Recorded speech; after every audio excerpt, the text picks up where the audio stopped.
The RAM TRX is a pretty stunning vehicle and hard to beat when it comes to off-road capabilities and power. But something annoying happens when you go to put larger tires on it. It actually loses its ParkSense, which is pretty frustrating.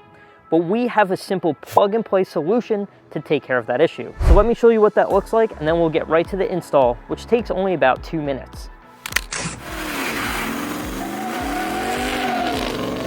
Let's get in our TRX and I'll show you what this notification looks like. Start up the vehicle. And as you can see, this is our TaZer pin lock counting down. So I'm just gonna enter the pin using the cruise control button, which is now unlocked. And we'll have a video up top showing you all about that. And you'll see momentarily, there it is. There's our notification saying that ParkSense is unavailable. And this is the other notification that you'll see showing that your ParkSense is unavailable in the front as well as the back. Now, if you're somebody who wants to put on larger tires on your TRX, losing ParkSense is pretty annoying because it's a nice feature to have. ParkSense gives you that visual and audio notification, as well as if you have ParkSense braking assist, it can actually brake for you if you get too close to an object. So losing that could be pretty frustrating. Here at Z Automotive, we came out with this new product to help rectify that issue. This right here is our ParkSense Fix.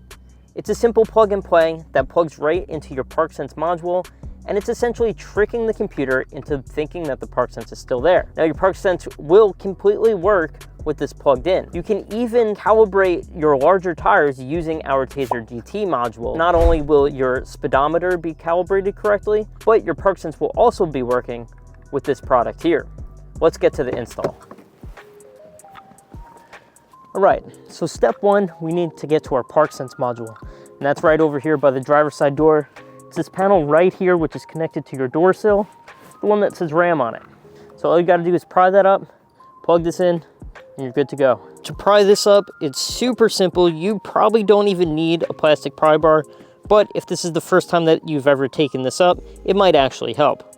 But since we've taken it up quite a few times, it's pretty loose, so we don't need that. All I'm gonna do is grab here, pull, snap the clips that are on the other side, pull here, and pull it off. As you can see, there's these little tabs that will snap back into their holes, as you see down here. Very simple. Let's move this out of the way and get going. So now that we're under the dash here, right by our TaZer DT module, and by our ParkSense module, which is right here, let's start plugging in our ParkSense Fix. The wire you'll want to unplug here is the one with the pink, black, purple, and yellow. There's a little tab here. You're just going to push that in, pull down on the wire. You may have to hold the module in place, and that comes right out. Next, you're going to plug in that wire to the female side of our module, the nice little click. Then you have our male side here, which plugs right back into the ParkSense module. And again, there'll be a tab on this side right here. The tab will go on the outside, and that plugs right in there with a little snap. Now, I already connected our module to the cable here, so you'll just do that whenever you're ready. And that also has a little tab. It's quite snug, but that pops in right there, and with that end there.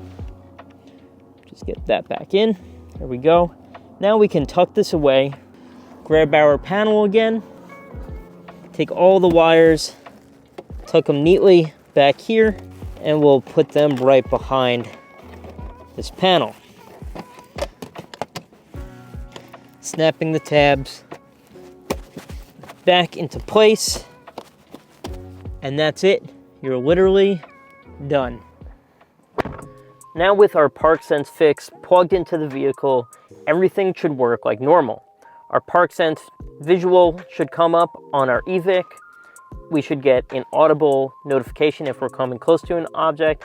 And if you have your park braking assist, it should help you brake if you're getting too close to an object. So I'm going to turn on our vehicle, put my pin in again.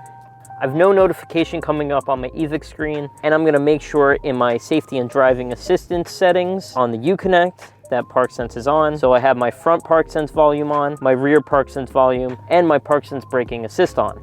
Currently, the vehicle thinks that I have 37-inch tires on, which I programmed using the TaZer module. If I set that without our new ParkSense fix, ParkSense would be unavailable, but again, we have no notifications because we have that new module plugged in. Let's see if everything shows up normally. Let's spin this around and back up towards the building.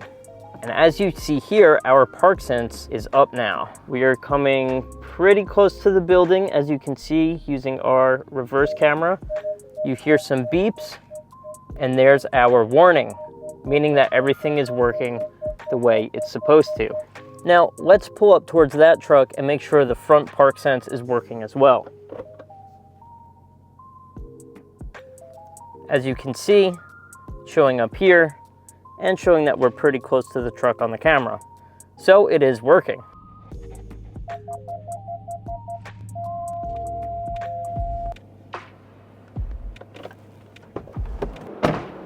So there you have it. There's the simple fix on how to take care of that ParkSense issue. Now, if you're interested in any more of our products or features, be sure to check out this video here all about the TRX and its light show feature. See you in the next one.